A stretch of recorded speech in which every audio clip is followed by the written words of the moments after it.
Hey everybody, this is Professor H. On this video, we're going to talk about health psychology. We're going to talk about stress, lifestyle, our health, coping, well-being, all of that good stuff. Mainly, we're going to talk about how stress impacts our physical and mental well-being. This will be the first video in a series of like 3, maybe 4.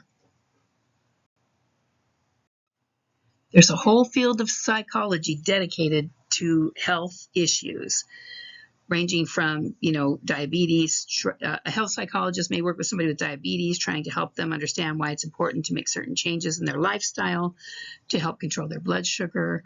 They can work in all sorts of different settings.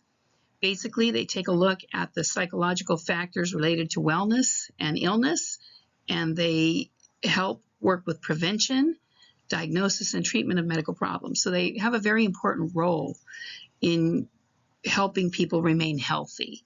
So health psychologists, that's one place where they may work. They really try to focus on lifestyle factors and the impact that certain lifestyle things have on your health. There's another field called psychoneuroimmunology, and this is the study of the relationship between psychological factors, the immune system, and the brain. And it's a very fascinating field where they look at like somebody that's under long-term stress, what is happening to the functioning of their immune system, and does this cause some long-term changes in the brain itself? That's a very fascinating field that you may be interested in looking at some point in the future. To get started, we need to know what stress is. So what is stress? The body's response to physical and psychological demands. There is something called distress, which is the unpleasant kind of stress. And there's eustress, which is a more pleasant type of stress. Eustress is the type of stress where you're going to, you have a little bit of stress, enough to drive you to study for your exam so that you do well on the exam. Okay, that would be eustress. Distress, or an unpleasant type of stress, would be like, I haven't picked up a book all semester, now the test is coming, and I have to really cram for this exam. That might cause distress, which is an unpleasant type of stress. Eustress can be very useful, whereas distress is usually more damaging than useful. What is a stressor? A physical or psychological demand that includes physiological adjustment. In other words, your body responds to this. Chief stressors include life changes and daily hassles. So a daily hassle is like you have to drive it to work every day in horrible traffic. You never know if you're going to be on time because of the traffic problems. Maybe now you have got promoted, so that's caused a life change. You have to go to a different office. You have different responsibilities, or you're getting married. That is a type of stressor that that is a life change. So stressors can be positive events or negative events in your life that all cause stress. Stress is a term that can be thrown around a lot, and it can mean a lot of different things. Another way to define stress is looking at stimulus-based definitions or response-based definitions. So a stimulus-based definition is where the stress is a demanding or threatening event or situation. So something that really stimulates your nervous system, it's a high-stress situation. It characterizes stress as a stimulus that causes certain reactions. So because this is happening, I respond in this way, or your body will physiologically respond in a particular way. However, this particular way of looking at stress fails to recognize that people differ in how they view and react to challenging situations. Some of us have better coping skills than others, depending on the situation. Response-based definitions emphasize physiological responses that occur in response to demanding or threatening situations. So we're focusing more on what's happening with your body. So this characterizes stress as a response to environmental conditions.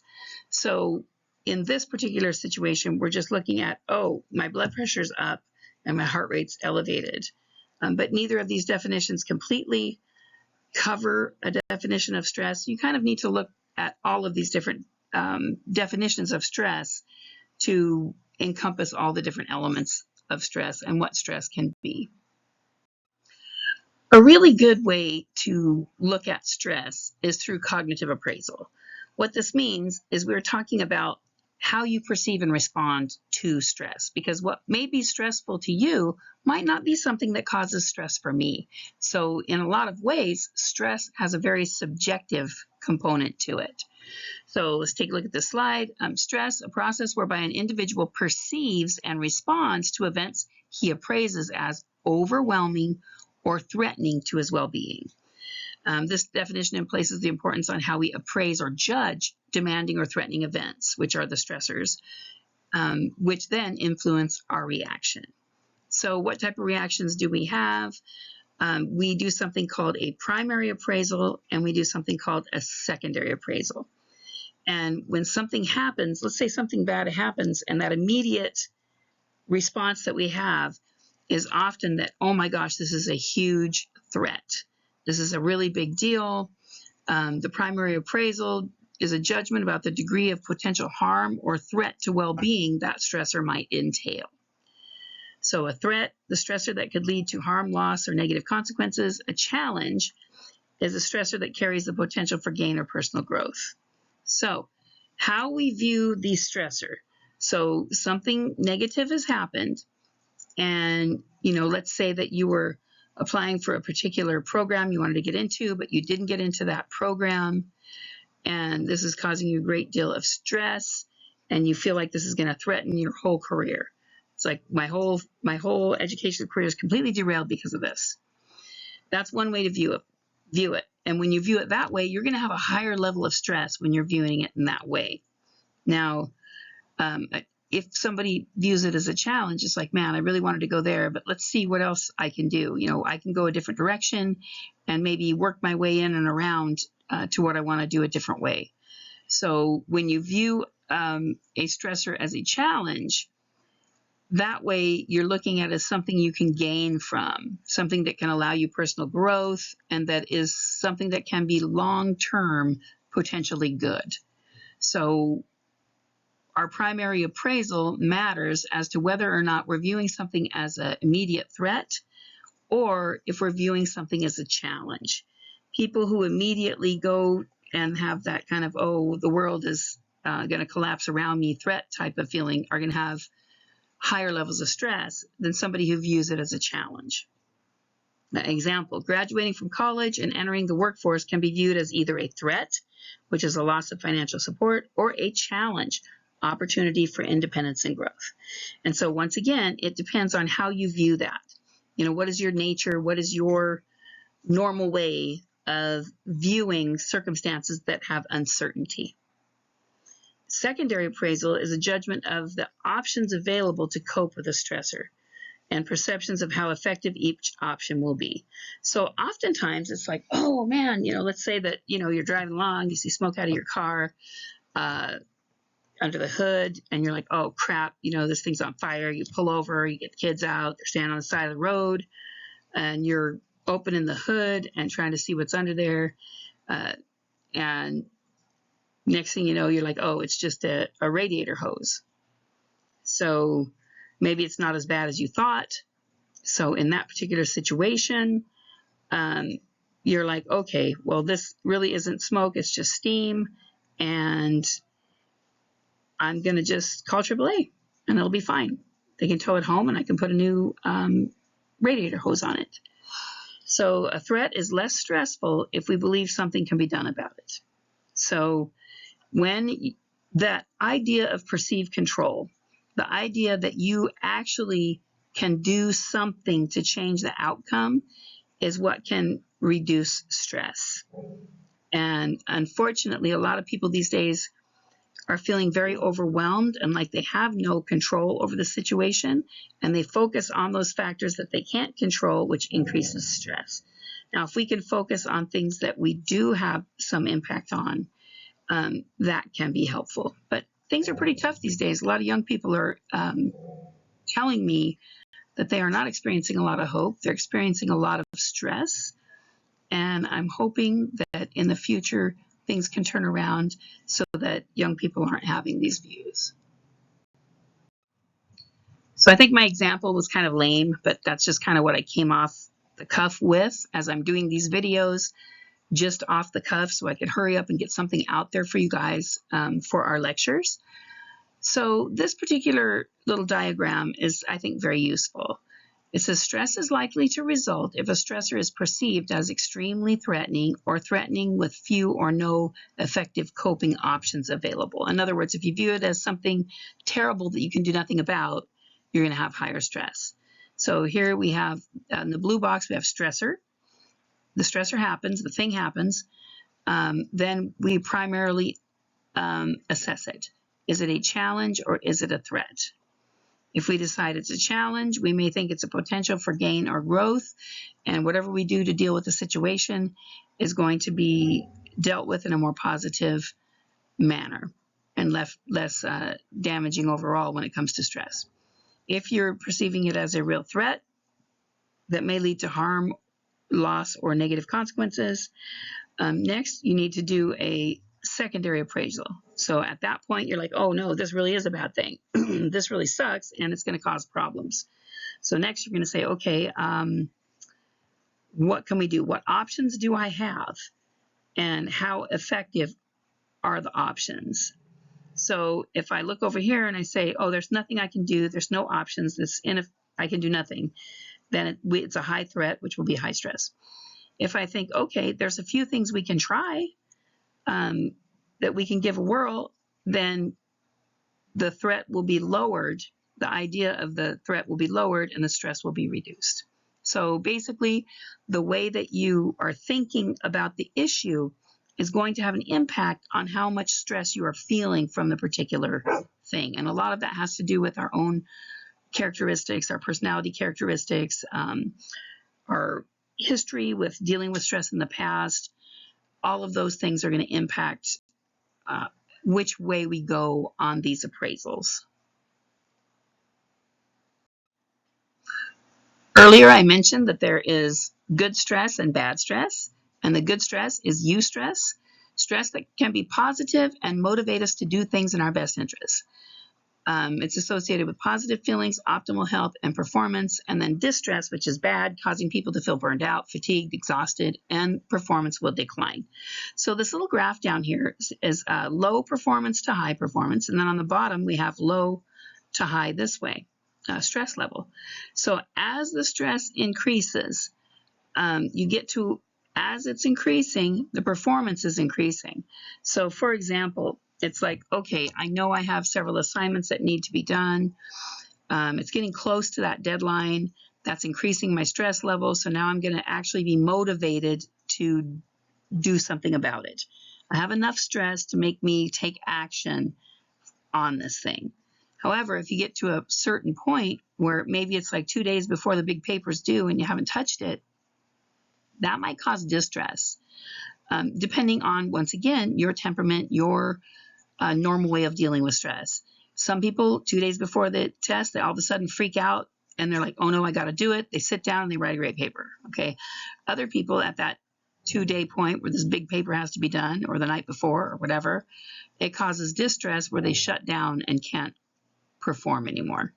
So as the stress level increases to a certain level, there's an optimal level in here, and then as it gets too high, the performance level drops. So how prevalent is stress? Stress is everywhere and plays a role in all of our lives to some extent.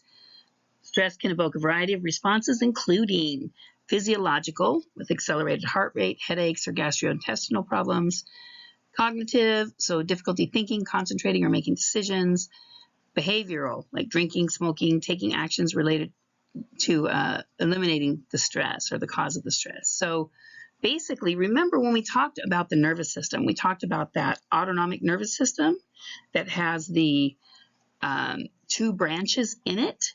We have the sympathetic and the parasympathetic. And if you remember, that sympathetic nervous system is the one that gets activated when we think we're going to be eaten by a bear. So we're going down the trail, dum-de-dum, having a good old time. All of a sudden, we see up on the trail, we come around a corner, and there's a bear. So we got a bear standing there. So what happens is our autonomic nervous system kicks in with the sympathetic branch. The sympathetic branch of the nervous system is sympathetic to you getting eaten by a bear. It doesn't want that to happen. So it increases your heart rate, dilates your eyes, your gut function stops because that's unimportant for running away from a bear. You may have a lot of tension in your body. So when this happens, your body is getting you ready for fight or flight. So your blood pressure is increased. All of these things happen. Well, then next thing you know, I put my glasses on and it's not a bear, it's just a rock. Okay, so it's a rock. So now what happens is my parasympathetic nervous system is going to undo everything that my sympathetic nervous system did. So the sympathetic nervous system prepared me to run away from the bear or fight the bear, and the parasympathetic nervous system is going to put everything back to homeostasis, back to where we started. So what happens when we're being stressed is that this system is being activated. The system is being activated, but we're not doing anything really to turn that system off. And that can be problematic. And we'll look at that more when we talk about anxiety disorders as well. So when we talk about stress, everybody has their own way of dealing with stress. Different things stress different people, so it's not just, a very simple concept. Changes in stress levels over the past 5 years. This is very old. This is 2013. Let's see, 44% of the population surveyed basically said that, yeah, our stress has increased.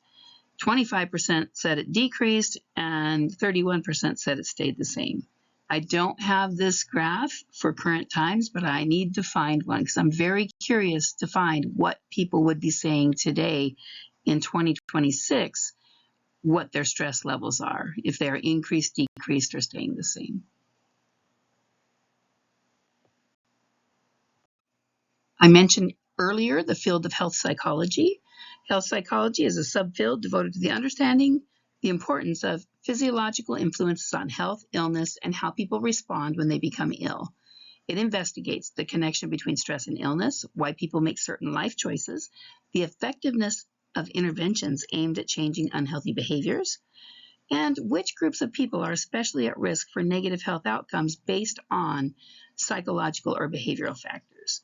And you can see how valuable this would be to an insurance company when they are trying to determine rates and who to cover and all that good stuff. Stress among demographic groups. National surveys found that stress is higher in women than men, and that higher levels of stress are seen in those who are unemployed, have less education, and less income. And we'll look at the charts in just a second. And retired persons reported the lowest levels of stress. But look, we're looking at 2013 or earlier for this particular data. Right now, I do believe that the data would be different. And you can probably, we used to be able to go to the National Institute of Health and find this type of data. So you might be able to go there and find it. I will try to take a look, but I won't have time to include it for this particular class. Right now, retired people are struggling as well. If they do not have a good retirement package, and if they're just on Social Security, they're struggling to make it. Way back here, 2006, 2009, boy, this is some old stuff. Greatest increase in stress levels occurred among men, white people aged 45 to 64, college graduates, and those with full-time employment. So it changed somewhat. Changed potentially due to the 2008-2009 economic downturn. So apparently things changed dramatically then, and I'm quite certain that in 2026 we will see that there are some definite changes that occurred in stress levels that are inconsistent with this that I'm showing you. So don't expect me to ask you this on a test because, yeah, I don't think this is accurate data. All right, moving on. Even though the exact number is not correct, these trends seem to be something we see persisting over time. So the first one here is we see here that the females have more stress than men. less than 25. Young people seem to be incurring a lot more stress than older people. People of other ethnicities were highest. Then we have, what do we have next? We have Black, Hispanic, and then white for the lowest level of stress. And then for education level, those with less than a high school degree, those that are unemployed or part-time employed have the highest levels of stress, and those with the lower incomes have higher stress levels. So once again, I'm sure that these numbers are kind of whack, but we can go on to usually the government websites and find really good data, demographic data, to give us an idea of what's going on in 2026. So we're just going to give a quick nod to this guy, Walter Cannon, who was the first to identify the body's physiological reaction to stress. He's the guy that coined fight or flight response, talking about a built-in mechanism to keep us alive, to keep us going. And he said it was a set of psychological reactions that occur when an individual encounters a perceived threat. This arousal prepares a person to either fight or flee from a perceived threat, and it is an adaptive response helpful in species survival. So thanks for figuring that out, Walter Cannon. I already mentioned this a little bit. That fight or flight response, which is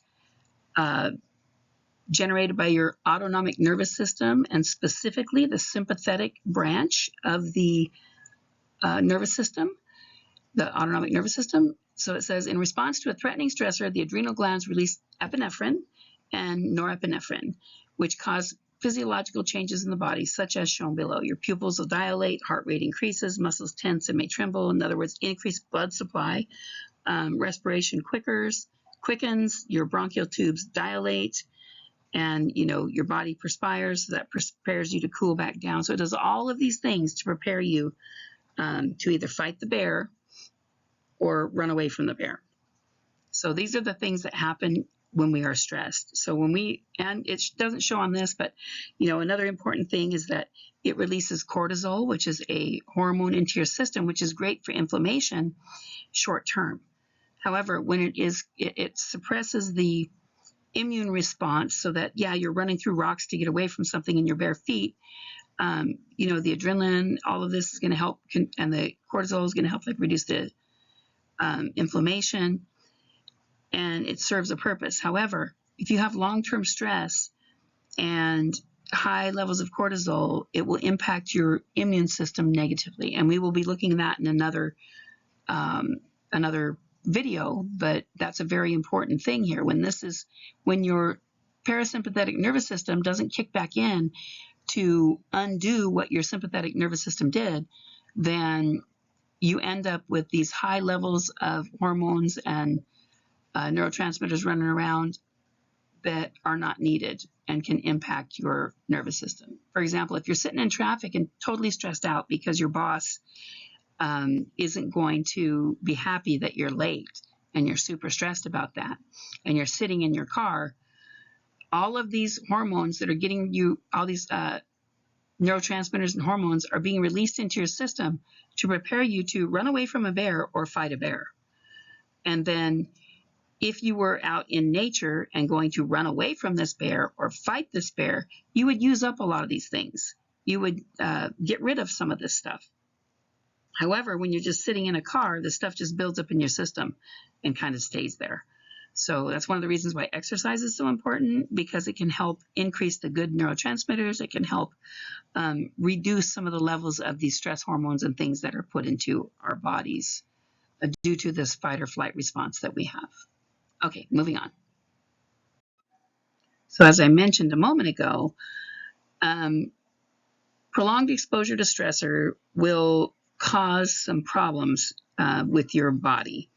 It can cause stomach problems. In this particular research that Hans Selle, I never know how to say his name, did with some rats, he found that long-term exposure to stress, over a long period of time, they had adrenal enlargement, which means their adrenal glands, which sit on the top of your kidneys there, got enlarged, which was not good.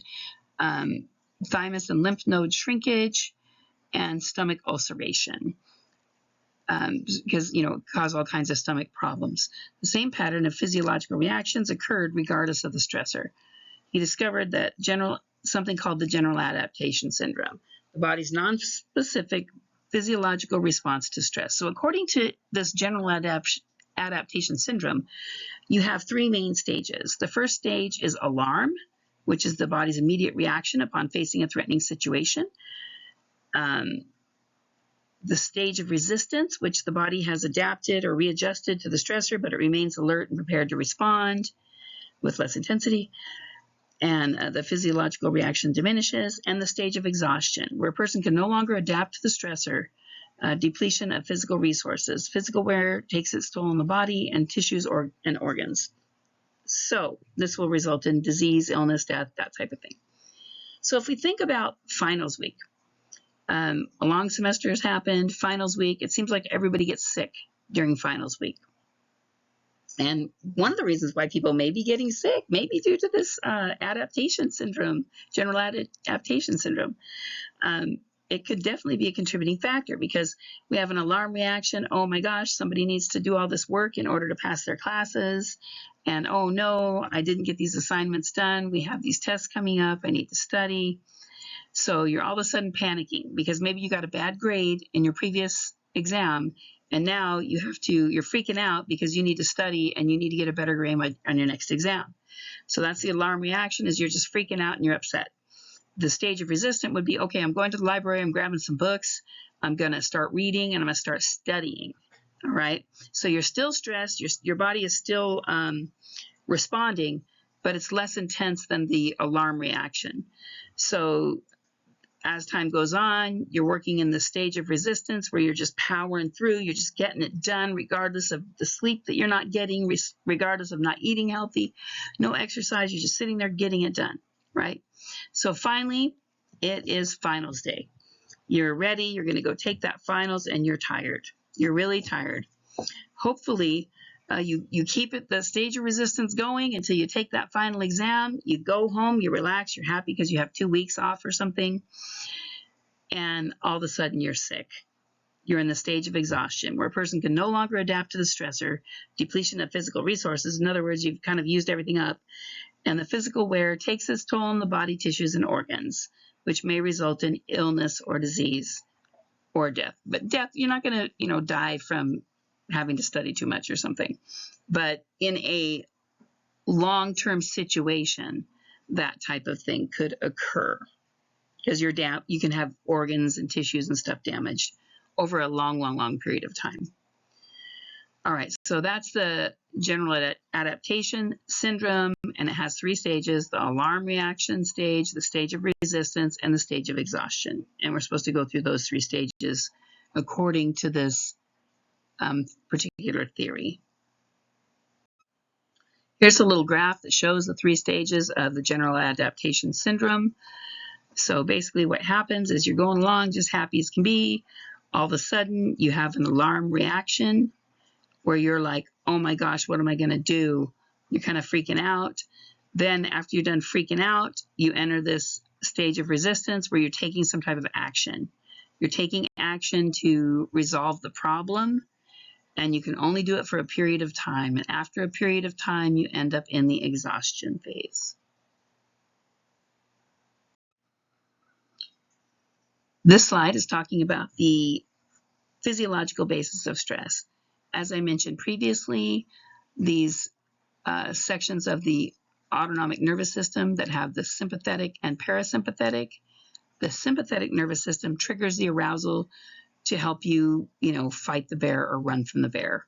It triggers your adrenal glands. You're going to have some neurotransmitters released, epinephrine, norepinephrine, and which are very quickly released. And then you're going to have cortisol also released, which is a stress hormone. And this occurs through what we call the HPA axis, which is your hypothalamic pituitary adrenal axis. So you have the stressor, and then the hypothalamus, right here, hypothalamus releases corticotropin releasing factor. So that's a particular hormone that will stimulate the pituitary gland it's going to release ACTH, which activates the adrenal glands, which release the hormones, several hormones, including cortisol, into your bloodstream. And that's going to go around, and it's going to help with the fight or flight response. It's going to help with the energy. It's going to help with resistance to like pain and things like that when you're dealing with all that. But continuously elevated levels weaken the immune system. Says in moments of stress, this process can provide energy, improve immune system functioning temporarily, and decrease pain sensitivity, which is fabulous if you're trying to run away from a bear or fight a bear. But if you're sitting in traffic, it doesn't do you any good. And if you have long-term stress, which most people seem to have going on these days, it can be very damaging. So in a future video, we're going to talk about ways to reduce the harmful effects of stress. In other words, what can we do about all of this? And we will address that in a different video. That's it for now. It's a bit of a lame video, but it's what we got for now. And I think it's better than a poke in the eye anyway. So once again, if you're in my class, go ahead and shoot me an email or a message if you want some more information or if you have any questions or anything, okay? Take care and have a lovely day.